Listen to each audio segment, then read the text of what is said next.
Saudara dan saudari terkasih, Injil kita hari ini diambil dari Injil Markus bab 10 ayat 46 sampai 52. Pada suatu hari Yesus dan murid-muridnya tiba di Yeriko.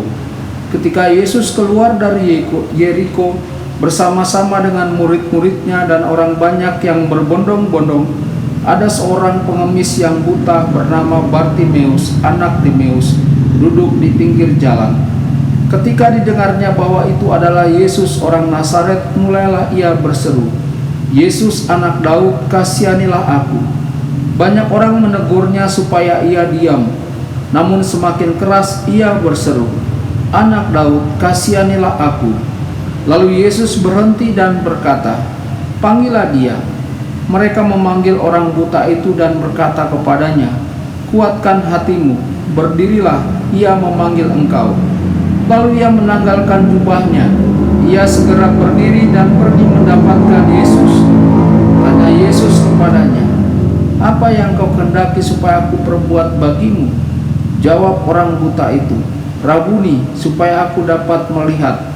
Lalu kata Yesus kepadanya, "Pergilah, imanmu telah menyelamatkan engkau."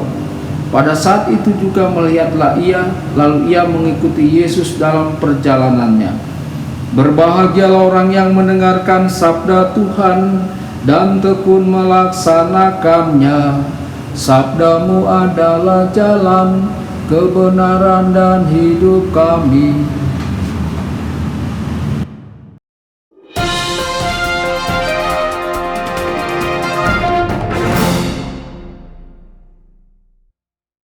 Saudara dan saudari terkasih dimanapun Anda berada, jumpa lagi dengan saya Romo Tedens dalam saluran Warta Kabar Sukacita.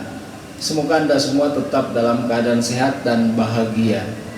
Injil kita hari ini diambil dari Injil Markus bab 10 ayat 46 sampai 52. Saudara dan saudari, kita perlu mendengar Yesus mengatakan di dalam hati kita untuk pergi dan berkhotbah dalam hidup kita. Kita menghabiskan begitu banyak waktu untuk memikirkan diri kita sendiri dan begitu sedikit waktu untuk memikirkan tentang Yesus dan kerajaannya. Saudara-saudari, melalui baptisan, Yesus telah memanggil kita tidak hanya untuk mengetahui tentang iman kita, tetapi untuk merealisasikannya dan membagikannya kepada orang lain. Pengemis buta dalam Injil hari ini memperhatikan Yesus yang lewat. Perhatian ini adalah langkah pertama untuk penyembuhannya.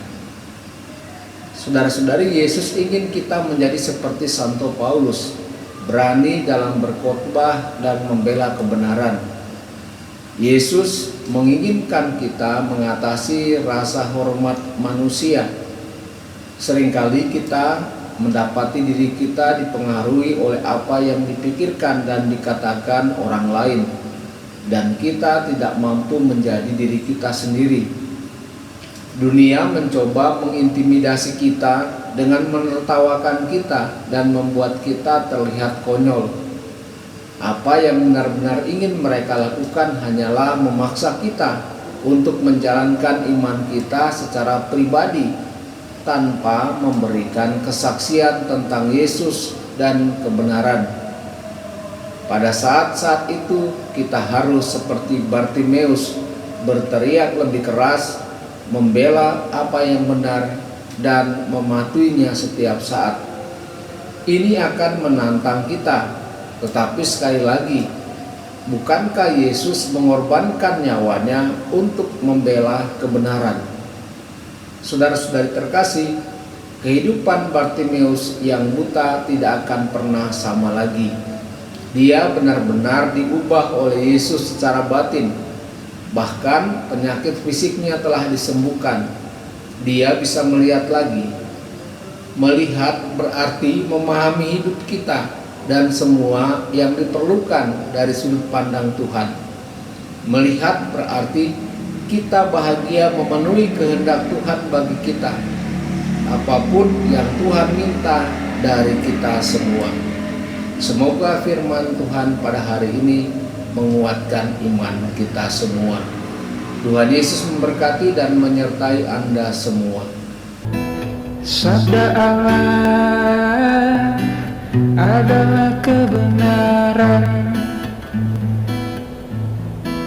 Sabda Allah adalah kehidupan.